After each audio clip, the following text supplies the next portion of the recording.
My artist is Andreas Gurksy, a presentation by me, Elisabeth Tubner.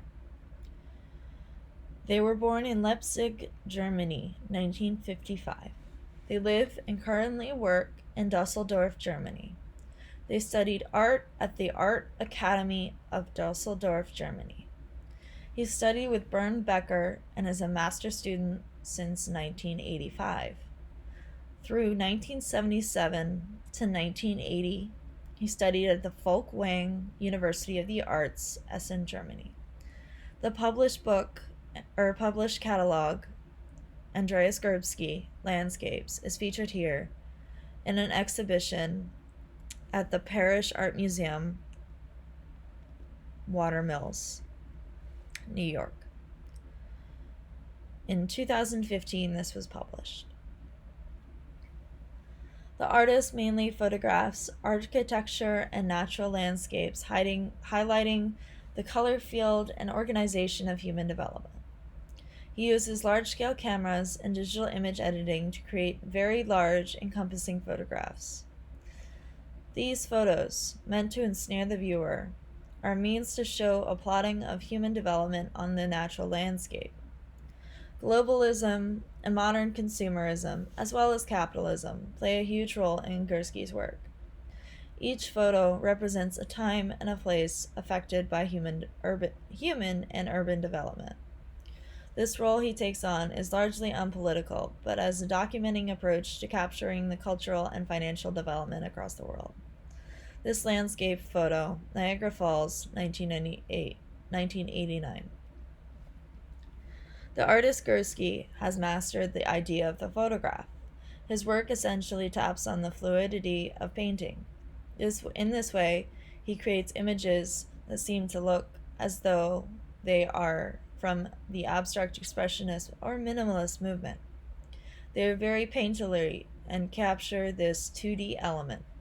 In this photograph, Amazon 2016, there are many packaging and product displays focused on this idea of repetition and color.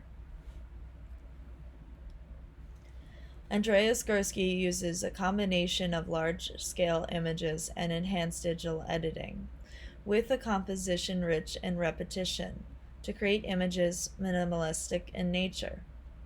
This kind of oxymoron enhances the amount of self-awareness of the amount of impact humans have on the world. Salerno 1, 1990. The repetition in this photo is clearly shown, and the color is meant to please the eye and portray a direct connotation with consumer capitalism. Andreas Gurksy has had many exhibitions and shows, lists of them. He has been featured recently in the A-Space Louis Vuitton, Beijing in 2019, the Museum of Contemporary Art in Chicago in 2002, and the MoMA in 2001. These are not the limit to as many exhibitions he has had, but I feel as though these are the most important ones, in my opinion. Here is a video showing some of highlights of Gursky's work. Andreas Gurksy, for the last 4 decades, has been one of the most important artists and photographers in the world, who's constantly questioning what the boundaries of photography are, how to expand what a photograph might be, and how to question how we look at pictures. This exhibition is a look at his entire career. Gurksy is probably best known as someone who's been an audacious chronicler of the global economy and documented the epic sights that global capitalism has produced.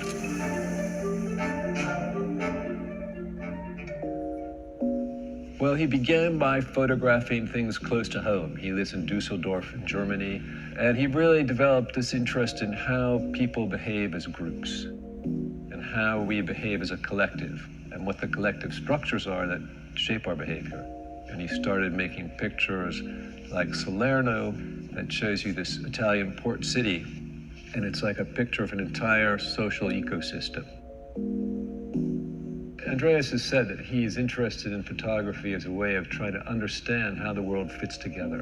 And he's giving you an entire world in one picture so you can understand how that system works. Photography has this real world reference, but it can mix that with a fictional reference. And I think in Andreas's pictures, he's taking advantage of the fact that photography can give you both things at the same time. Perhaps Andreas's most famous image, which is called Rhine 2, not far from Dusseldorf, where he's digitally manicured the image.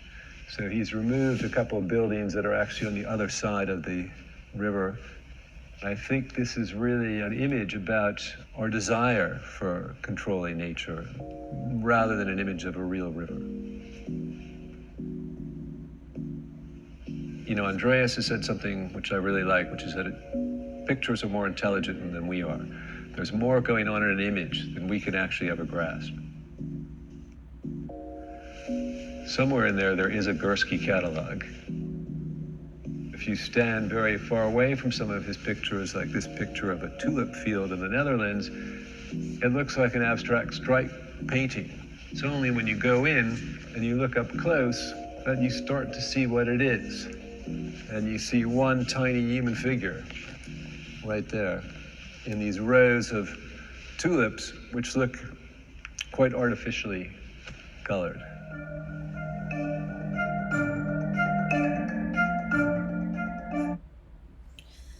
And that was the video. From what I could find, the artist's most recent work was titled A and E to 2020, featuring a mother and infant. In conclusion, overall, I found the artist's work to be aesthetically appealing and conceptually interesting. Their ideas of globalization and consumer product manipulation place the question of, why does media do this? With the only answer to lead, oh, we're all just a bunch of koi feeding from big corporate's hand. We are fed what we are given, and I think art and what Gursky's ultimately trying to represent is the idea of media capitalizing on the consumer's need for goods. Whether good or bad for media to do this, I appreciate that Gurksy points it out. I've included one of my favorite works. Gursky's ultimately trying to represent the idea of media capitalizing on what consumers need for goods, political and economic interaction, and capitalism, as well as globalization. Art is a means to make things aware, I think, that ultimately either political, not political, socially, economically, or any sort, art is this sort of means for awareness. And I think that's really important conceptually in art. Thank you.